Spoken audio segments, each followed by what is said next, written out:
बात राजभवन की भी करते हैं, बात नई हुकूमत की भी करते हैं और बातों बातों में जरा उन चेहरों पर भी एक नजर डालते हैं जो मुमकिन चेहरे हो सकते हैं नई काबीना के। और बड़ी खबर सामने आ रही है कि सदर राज बहुत जल्द खत्म होगा और काबीना की मंजूरी उसके लिए बहुत ज्यादा जरूरी है।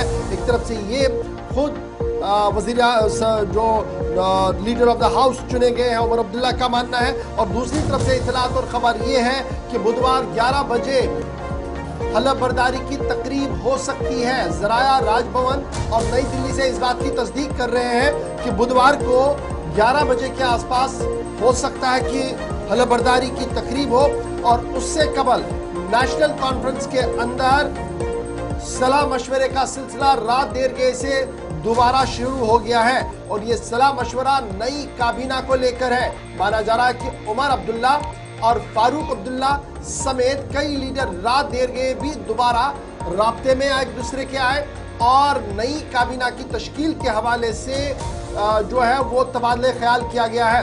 ताहम पार्टी ज़राए के मुताबिक आज शाम तक उन तमाम चेहरों पर मुहर डाली जाएगी जिन्हें राजभवन के लिस्ट में डाला जाएगा, राजभवन भेजा जाएगा नामों को, ताकि वहां पर तैयारियां मुकम्मल की जाए।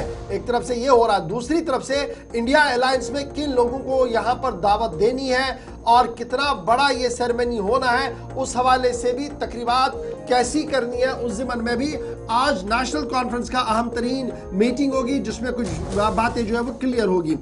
पुराने और नए चेहरे जो है वो अब की बार काबीना में हो सकते हैं, लेकिन बड़ा सवाल ये है कि जम्मू की रिप्रेजेंटेशन, सूबा जम्मू के अक्सर डिस्ट्रिक्ट्स की रिप्रेजेंटेशन जो है वो कम होगी अब की बार जम्मू कश्मीर की नई इंतजामिया के अंदर। और तकरीबन 22 साल के वक्फे के बाद जम्मू, उधमपुर, कठुआ, सांबा और इस तरीके से दीगर इलाकों से शायद नुमाइंदगी अब की बार काबीना के अंदर ना हो, क्योंकि इन तमाम इलाकों के अंदर भारतीय जनता पार्टी के नामजद उम्मीदवार जीत चुके हैं। सांबा, जम्मू, कठुआ, उधमपुर, ये वो 5 जिले हैं जहां जम्मू, सांबा, कठुआ और उधमपुर ऐसे जिले हैं जहां पर शायद काबीना में कोई भी ना आ सके इन डिस्ट्रिक्ट से, क्योंकि लगातार इन तमाम डिस्ट्रिक्ट के अंदर जितने भी मेंबरान असेंबली है वो बीजेपी के पास है। इसलिए 22 साल के वक्फे के बाद इस तरीके का माहौल जो है वो देखने को मिलेगा, क्योंकि बीजेपी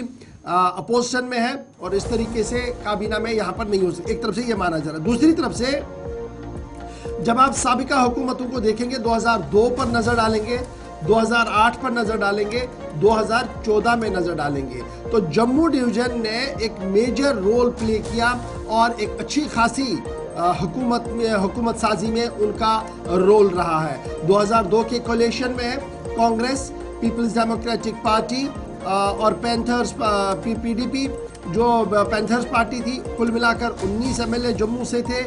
8 से 10 एमएलए जो रीजन के थे वो वजीर बने थे।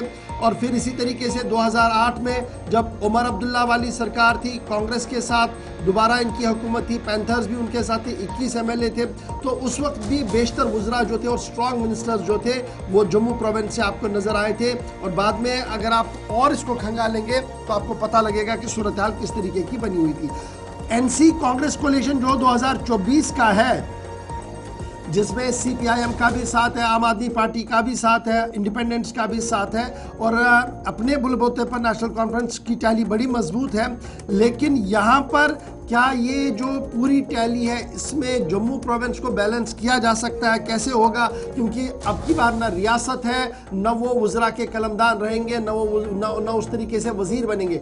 10 वज़रा को टोटल चुनना होगा बशमूल वज़ीर आला के। तो काफ़ी मुश्किल वक्त उमर अब्दुल्ला के भी सामने है कि सबको लेकर चले, सबकी एस्पिरेशंस को लेकर चले, इसलिए सलाह मशवरों का सिलसिला भी जारी है। एक तरफ से ये चल रहा है। दूसरी तरफ से जब उमर अब्दुल्ला से पूछा गया कि वक्त क्यों लग रहा है जी हुकूमत साजी के लिए, तो उमर का यह मानना है कि जरूर टेक्नोलॉजी का जमाना है, लेकिन एक टेक्नोलॉजी का जमाना यह भी था कि गवर्नर हाउस की मशीन खराब हुई।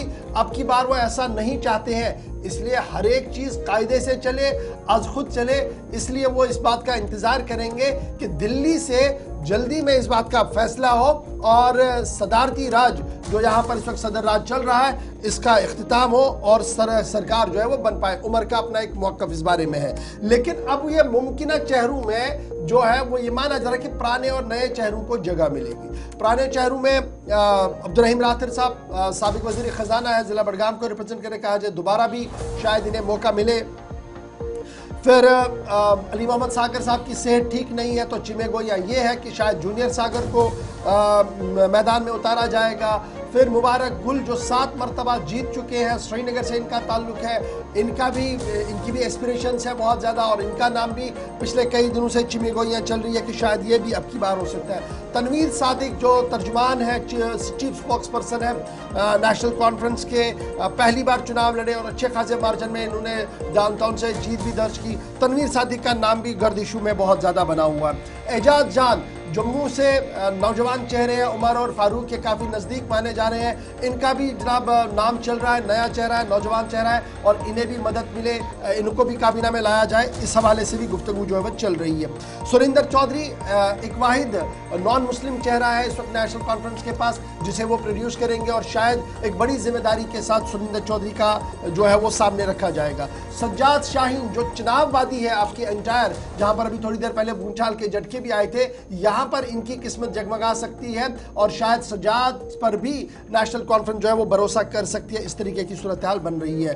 फिर हसनैन मसूदी साहब साउथ से भी आ रहे हैं, फारूक शाह साहब बारामुल्ला से भी नाम आ रहा है, कैसर जमशीद लोन का नाम सामने आ रहा है, सकीना यत्तू का नाम सामने आ रहा है, फिर पहलगाम से जो मेंबर असेंबली जीत कर आए हैं उनका नाम भी सामने आ रहा है। कुल मिलाकर 10 लेने हैं, लेकिन जो लिस्ट है वो तकरीबन 15 तक बन चुकी है। अब 15 को और फाइन ट्यून करेंगे, और लगभग आज शाम तक ये माना जा रहा है कि मशावरतों का सिलसिला मुकम्मल होगा नेशनल कॉन्फ्रेंस के अंदर। चूंकि मशावरत जो होगी वो अली मोहम्मद सागर, नेशनल कॉन्फ्रेंस के सदर डॉक्टर फारूक अब्दुल्ला, उमर अब्दुल्ला के बीच होनी है, क्योंकि party general secretary, party president, party vice president बैठेंगे, मशावरत करेंगे, फाइनल करेंगे, और शाम तक हो सकता है कि हम आपको एक अच्छी खबर इस हवाले से दे सकें। लेकिन फिलहाल फारूक शाह, सजाद शाहीन, हसनैन मसूदी, सुरिंदर चौधरी, एजाज जान, तनवीर, जूनियर सागर, मुबारक अहमद गुल, अब्दुर्रहीम राथिर, इस तरीके के नाम जो है वो सामने आ रहे हैं। लेकिन हतमी ऐलान एक्सपेक्टेड जो है, जो हमारे पास हाथ लग सकता है, वो आज शाम तक हो सकता है। इस तरीके की इतलात जो है वो सामने आ रही है।